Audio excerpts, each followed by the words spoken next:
Shouldn't you be helping more around the house? If this is the kind of spouse you're going to be, maybe you should just leave, my mother-in-law snapped, her words sharp and gaze piercing. I was taken aback by her harsh tone. Beside her, my sister-in-law added dismissively, you always look exhausted but never seem to get anything done. Feeling overwhelmed, I turned to my husband, Matthew, hoping for some support. This is too much, don't you think? Your mom and sister are being really harsh, I said, trying to find understanding in his eyes.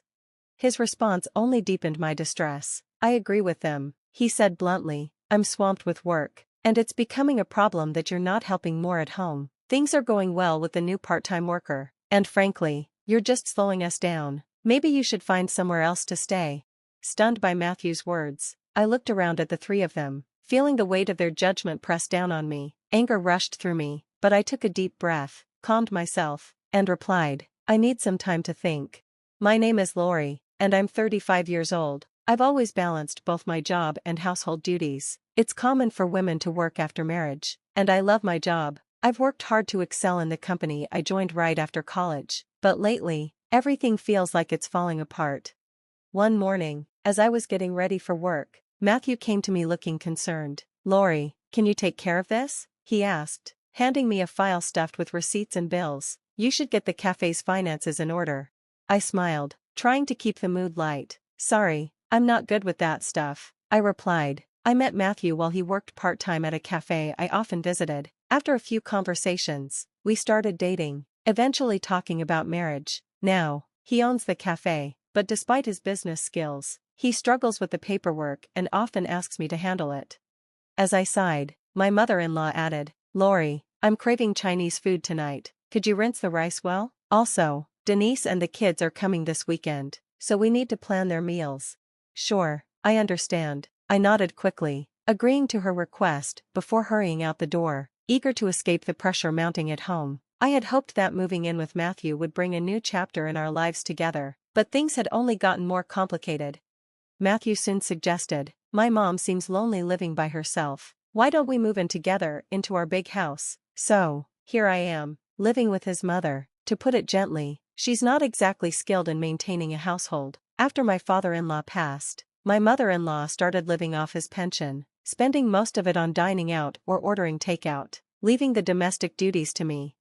Matthew, holding traditional views, seemed to think housework was solely my responsibility, and I ended up managing everything. To make things worse, Matthew's sister, Denise, often dropped by with her kids, further expanding my list of tasks. Weekends, which I had hoped would offer some respite, became chaotic as I entertained her children and cooked meals for the family.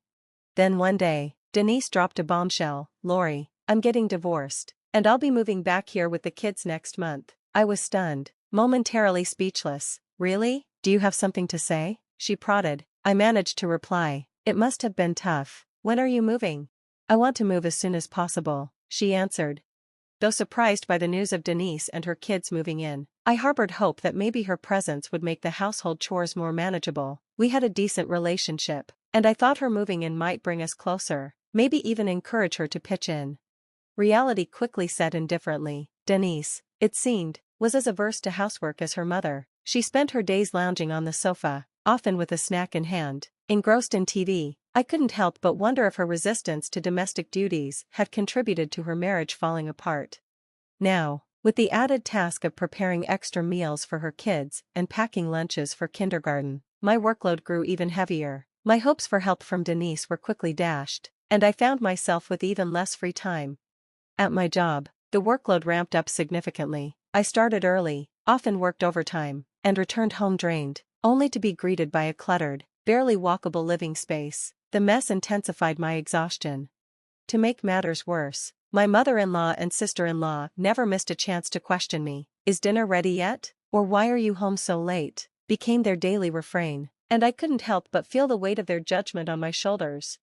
The moment I step inside after a long day, the pressure starts to mount. Lori, there's a mountain of laundry waiting. Don't use your busyness as an excuse to slack off. My mother-in-law chided sharply. Inside, I'm screaming. I'm trying my best, but I hold my tongue. Before I can even respond, my sister-in-law chimes in, pushing further. Standing up to your mother-in-law is bold, Lori, but for the kids' sake, try harder to make homemade meals. Her words feel like a slap. Exhausted, I retort, though my voice is weary. If you have so much free time, why don't you help out with the chores once in a while?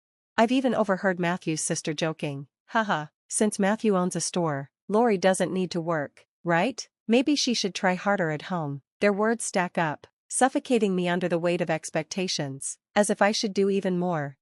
One night, at my breaking point, I decided it was time to speak up to Matthew. I've been incredibly busy lately, and neither your mother nor your sister is helping with the chores. It's really hard, I said, hoping for some understanding. Matthew's reaction was sharp. Lori, you're not speaking ill of our family, are you? He asked, his tone hardening. I steadied myself and explained, that's not my intention, but it's challenging to handle everything on my own. If you could help out occasionally, it would make things easier for me. He responded dismissively, I'm busy managing the store. It's not like a regular job. Housework is the wife's responsibility, right? Disappointed by his lack of support, I sat alone afterward, feeling a mixture of frustration and helplessness. Then, a spark of determination ignited within me. I'm not going to let this be the way it is, I thought. With a small but resolute fist pump, I grabbed my phone, opened my favorite online shopping app, and started adding essential items to my cart. By the time I finished my purchases, I felt a small victory, an act of control amidst the chaos. That night, I went to bed with a sense of accomplishment, ready to face whatever came next. A few days later, my eagerly awaited delivery arrived, transforming my routine. It included a state-of-the-art washing machine, a robotic vacuum that could navigate every corner of our home, and a rice cooker that promised perfect rice with minimal effort. Each item felt like a lifeline, offering a little relief and making daily life just a bit easier. As I set up the new washing machine, my mother-in-law and sister-in-law walked in, their expressions a mix of surprise and curiosity. Wow, Lori, you got such a fancy washing machine. The old one still worked, didn't it? My mother-in-law asked, her tone laced with skepticism. I met her gaze with a calm smile, unbothered by her judgment. As I continued setting up the new appliance, it felt like a small, silent victory over the pressures I'd been facing. I calmly replied, the old one was getting slow, and this new one can do the laundry much faster. Their attention quickly shifted to the robotic vacuum and the new kitchen gadgets I'd also upgraded. I've updated these, too, I said, showing them with a hint of pride. These appliances, everything from the cleaning robot to the convenient cooking gadgets, were now my allies in managing the household more efficiently. Lori, can we talk for a moment? My mother-in-law's voice had a sharp edge as she beckoned me into another room. I followed, sensing a confrontation was coming. Once we sat down, the tension between us was palpable. Why did you buy so many things? She asked, her tone cold. Do you really need all these new appliances, or is it just to make your life easier? I tried to remain composed. I thought it would help things run smoother around the house, I explained, choosing my words carefully, but I could feel the simmering discontent. My mother-in-law wasn't satisfied with my response. Aren't we relying too much on machines? She countered. My sister-in-law, standing by, waved her hand dismissively, signaling her agreement.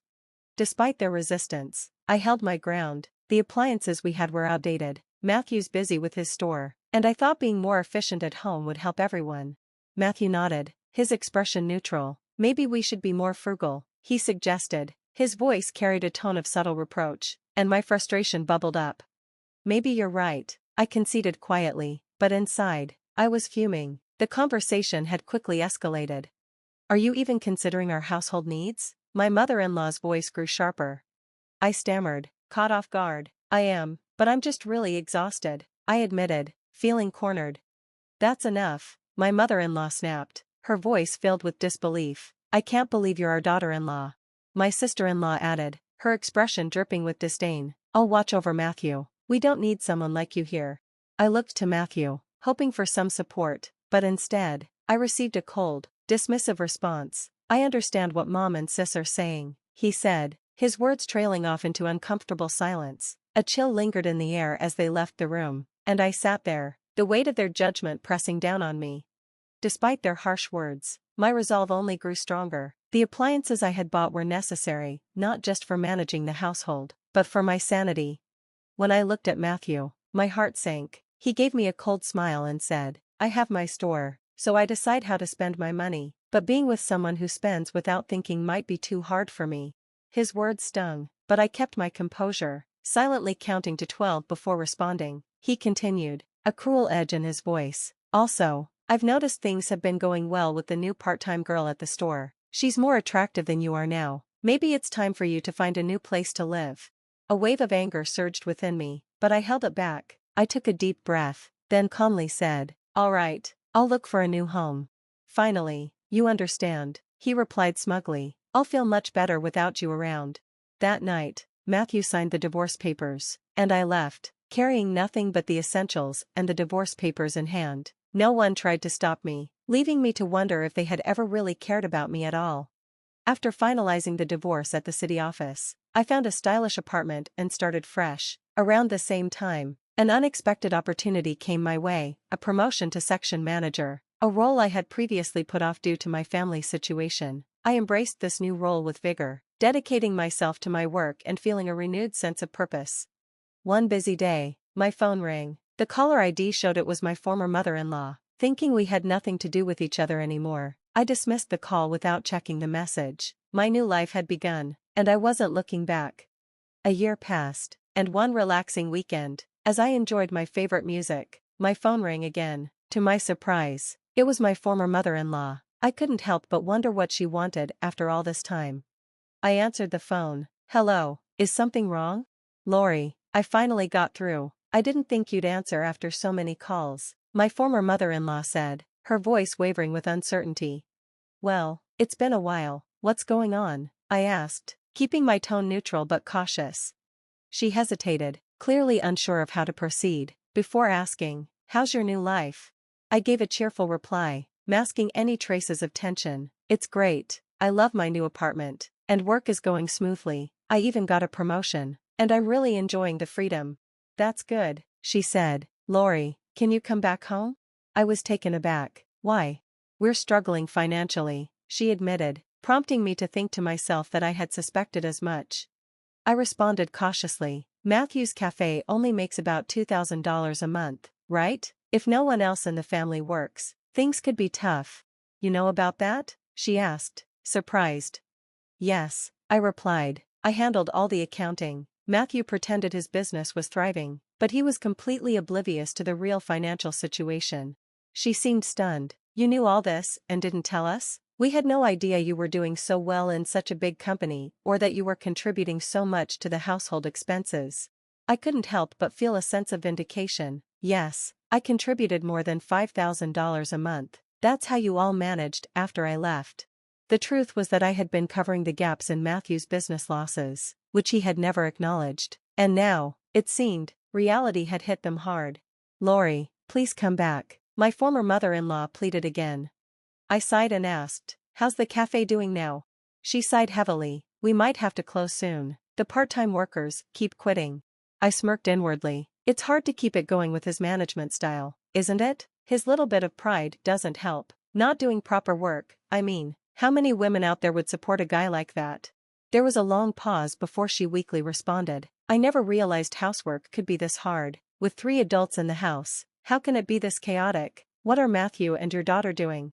I could hear the exhaustion in her voice. As for Matthew, she continued, his staff has been quitting, and sales have dropped. When he found out, he just became downcast and has been lazing around at home. He used to spend money from the store without any restraint. And Denise doesn't do anything around the house. She even gets her allowance from me. She sounded defeated. Living on just my pension for the 3 of us is really hard. I replied, my voice tinged with sarcasm. Denise once told me I was unnecessary because she was there. Please, Lori, my former mother-in-law begged. We're really in trouble. Living on just my pension is tough. I responded firmly. I have no intention of going back to that house. It must be hard living with all that baggage. She seemed lost for words. I almost felt sorry for her, but as I was about to hang up, she seemed eager to say something more. Lori, I'm really sorry, can you reconsider? Her voice was drained with exhaustion. I paused, wondering if we could ever spend time together with smiles again. Was it really that hard without me? I asked, a mix of surprise and calmness in my tone. After a short pause, she sighed and shared more distressing news. Yes, there's an issue with the property tax. We might have to let go of the house. The call ended with a heavy silence. I reflected on the complex dynamics of the family I had left behind and the new life I had embraced. I see, I said, though I didn't want to be involved anymore. You'll have to figure out what to do with your family. I hung up and quickly set up my phone to block any more calls from her. Sitting in my room, holding my favorite mug filled with aromatic coffee, I savored my solitude, gazing out at the scenery. A spontaneous smile crossed my face. A few months later, as I passed by the cafe where Matthew used to work, I noticed it was now quiet and empty. The lively place I once knew seemed a distant memory, and I felt a twinge of nostalgia. It seemed they had closed the shop. While wandering around the old town, I got curious about what had become of my former in-laws' house. To my surprise, I saw a sold sign outside. By chance, I bumped into an old neighbor who filled me in. They had quickly sold their house and moved into a small apartment nearby. The new place was filled with loud arguments, and there was even talk about the smell of garbage, becoming a bit of local gossip. It sounded like things were tough for them, but as I looked at the old house, I wondered why they hadn't tried harder. A lot had happened since then, but I was living each day to the fullest. Recently, a handsome guy from my workplace had confessed his admiration for my hardworking nature. Now, we were enjoying dates, and I was excited about what the future held. If I ever get married again, I want it to be for real happiness. Thinking about all this, I felt a surge of excitement for the future.